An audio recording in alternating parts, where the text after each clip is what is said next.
Hello students, जीव विज्ञान के इस वीडियो में आपका स्वागत है।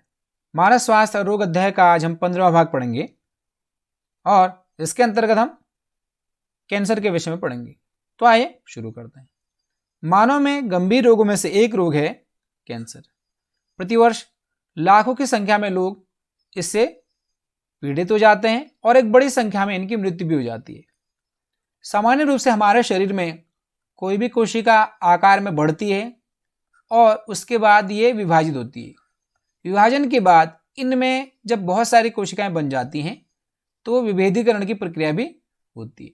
लेकिन कैंसर कोशिकाओं में विभेदन की क्षमता समाप्त हो जाती है। इस तरह से कोशिकाओं के विभाजन के द्वारा लगातार विभाजित होते रहने से कोशिकाओं का एक बहुत बड़ा एक समूह एकत्रित हो जाता है, जिसे अर्बुद या गांठ या ट्यूमर कहा जाता है। तो इस प्रकार से कैंसर में ट्यूमर का बनना एक आम बात है। इससे सबसे बड़ा नुकसान क्या है? इस ट्यूमर के आसपास अगर कोई सामान्य कोशिका है, जैसे यहाँ पर ये सामान्य कोशिका है, तो इस सामान्य कोशिका को पोषक तत्व प्राप्त करने के लिए इन ट्यूमर की कोशिकाओं से संघर्ष करना पड़ता है, इनके साथ कंपटीशन करना पड़ता है। क्योंकि जो ट्यूमर कोशिकाएं लगातार बढ़ती रहती हैं, लगातार विभाजित होती रहती हैं, इसीलिए ज्यादा पोषक तत्व ये ले लेती हैं, जिसकी वजह से आसपास के ऊतक और कोशिकाओं को पोषक तत्व प्राप्त नहीं हो पाते, जिससे कि उनकी मृत्यु भी होने लगती है। और ट्यूमर के लगातार एक स्थान पर बढ़ते रहने से उस स्थान की जो ब्लड वेसल से अन्य ऊतक कोशिकाओं को काफी नुकसान भी उठाना पड़ता है और उस स्थान पे दर्द का एहसास भी होने लगता है। कैंसर के अध्ययन को ऑन्कोलॉजी कहा जाता है। आइए कैंसर के विषय में विस्तार पूर्वक पढ़ते हैं। शरीर के किसी भाग या ऊतक की कोशिकाओं में होने वाला अनियंत्रित कोशिका विभाजन, जिसके कारण गांठ का निर्माण होता है, उसे कैंसर कहते हैं। तो एक स्थान पे लगातार कोशिकाएं विभाजित होती रहती हैं और उनमें विभेदन की प्रक्रिया समाप्त हो जाती है। कैंसर की कोशिकाएं लगातार विभाजित होते रहने से वहां पे एक ट्यूमर बन जाता है, इसे ही कैंसर कहा जाता है। कैंसर के अध्ययन को ऑन्कोलॉजी कहा जाता है। अगर हम बात करें ट्यूमर की, तो ट्यूमर दो प्रकार के होते हैं, बिनाइन ट्यूमर या सुदम अर्बुद और दूसरा दुर्दम अर्बुद या मेलिग्नेंट ट्यूमर। आइए एक एक कर इनके विषय में विस्तार पूर्वक पढ़ते हैं। नंबर पहला है सुदम अर्बुद या बिनाइन ट्यूमर। यह अपनी उत्पत्ति के स्थान पर ही सीमित रहते हैं तथा शरीर के अन्य भागों तक नहीं फैलते हैं। जैसे किसी स्थान पर अगर कैंसर कोशिकाओं में या किसी स्थान पर शरीर में कोशिकाओं में लगातार विभाजन होता है, विभेदीकरण नहीं होता है, तो इस प्रकार एक गांठ जैसी बन जाती है और ये गांठ केवल एक स्थान तक ही सीमित रहती है। तो इस प्रकार की गांठ को बिनाइन ट्यूमर या सुदम अर्बुद कहा जाता है।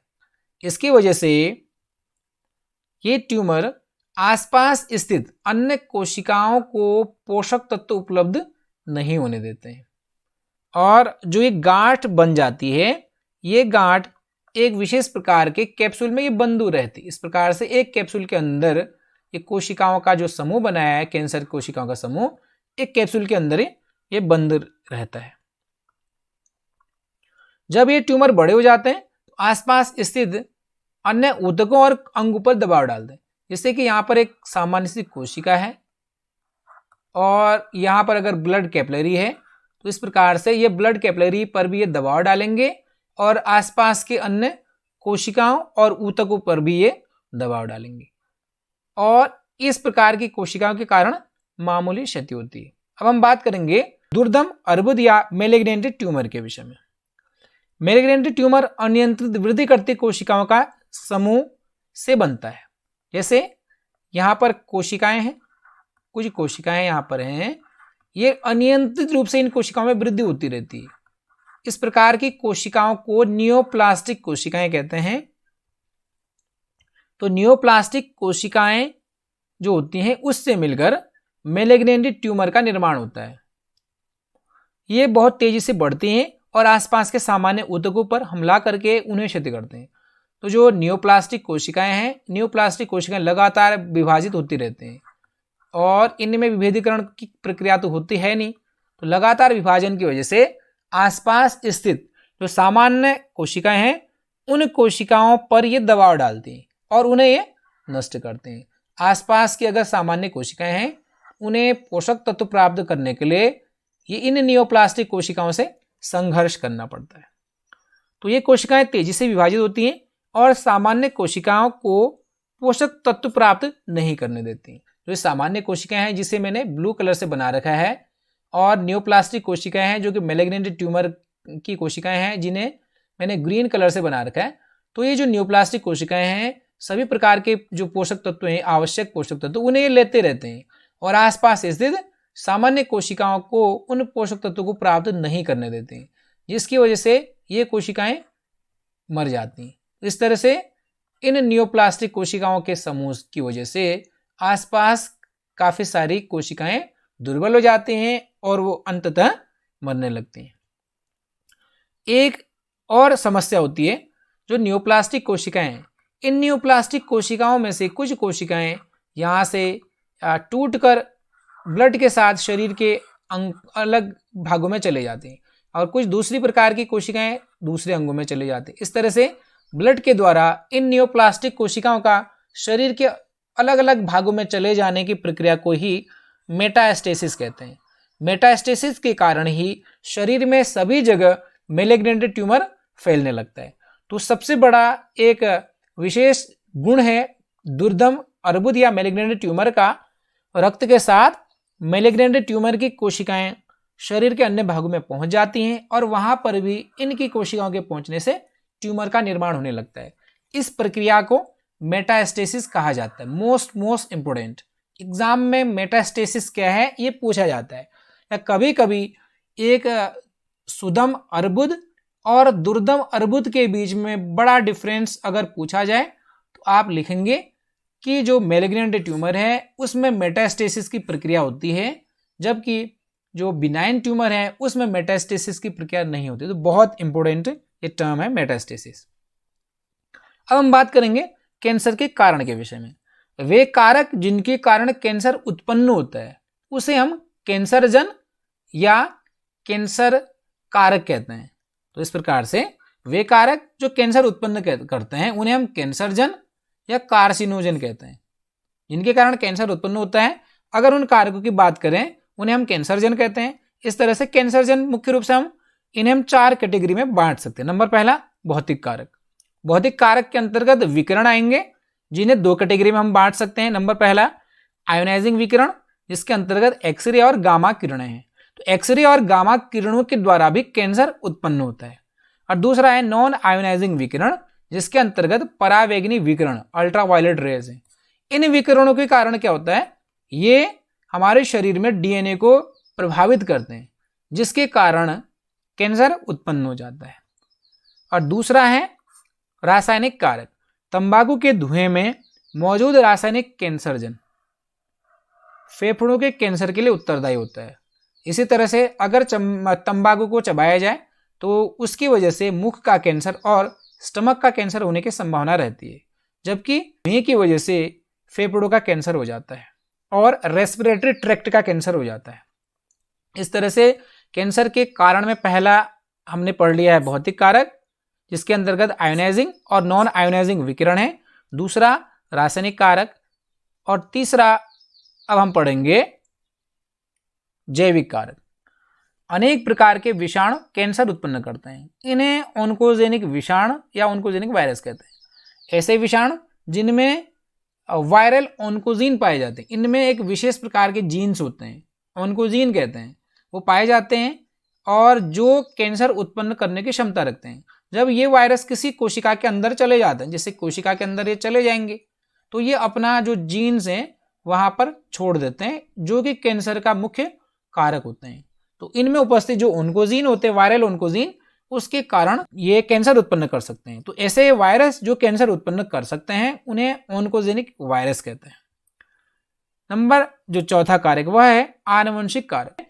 सामान्य रूप से जो कोशिकाएं होती हैं उनमें कुछ जीन्स होते हैं जिन्हें क्या कहते हैं, प्रोटो ऑन्कोजीन या कोशिकीय ऑन्कोजीन कहते हैं।